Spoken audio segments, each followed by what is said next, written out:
Les personnes vieillissent souvent seules, leur famille étant loin et les visites compliquées, dans un sens comme dans l'autre. L'isolement des personnes âgées est une réelle problématique du XXIe siècle. L'enjeu du projet Robot Mobile est de proposer un compagnon aux personnes seules. Ce compagnon permettra d'assister les personnes dans leur quotidien, de redonner du lien aux familles, par exemple via les réseaux, de manière transparente, sans obliger la personne à maîtriser les technologies d'aujourd'hui. Il peut être aussi un moyen de détecter une anomalie du comportement dans la vie quotidienne, et à ce moment-là d'alerter qui de droit si nécessaire. Plusieurs scénarios sont envisagés. La détection de chute ou l'immobilité prolongée, détection de comportements différents des habitudes quotidiennes. On peut aussi proposer au robot de ramener ou d'aller chercher quelque chose. Il peut donner des informations, répondre à certaines questions.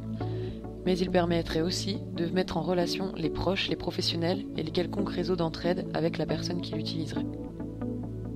Basé sur les robots Wi-Fi-Bot existants et sur le robot éducatif Poppy, 3 étudiants travaillent en collaboration pour obtenir un premier prototype de robot compagnon.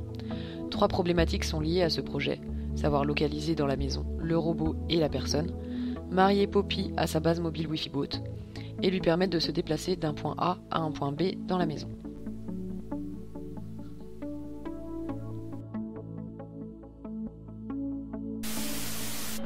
Mon travail consiste à intégrer un robot humanoïde du nom de Poppy sur une base mobile Wi-Fi-Bot. Il y a tout un développement mécanique à faire. Il faut aussi considérer les aspects électroniques et informatiques pour rendre le geste du robot le plus humain possible.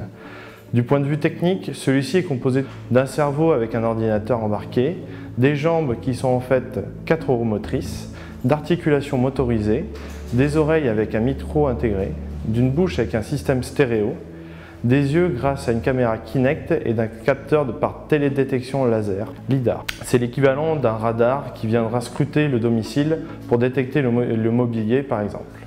Ce robot doit être considéré comme un robot compagnon qui devra répondre aux interrogations et aux besoins de la personne âgée. Il devra interagir avec elle comme avec son environnement, par exemple allumer des lumières, baisser les stores ou ouvrir les portes.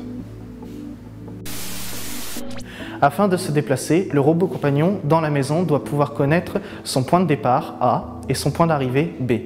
Mon stage a pour but de développer un système de localisation en intérieur qui lui permettra de connaître ces points. Le principe est le même qu'en voiture, mais la difficulté est plus grande car dans l'environnement, les ondes radio utilisées sont facilement réverbérées et atténuées par les murs et les métaux présents dans la maison. Il faut mesurer les distances entre une antenne embarquée et une série d'antennes fixes. Et à partir de ces distances, je calcule la position du robot et de la personne.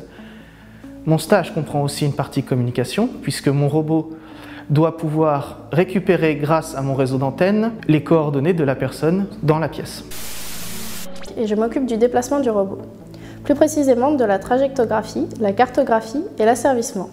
La trajectographie consiste à calculer le trajet le plus court pour relier un point A à un point B en évitant les obstacles. Pour les éviter, on utilise la cartographie qui consiste à créer une carte de l'environnement dans lequel le robot est amené à se déplacer.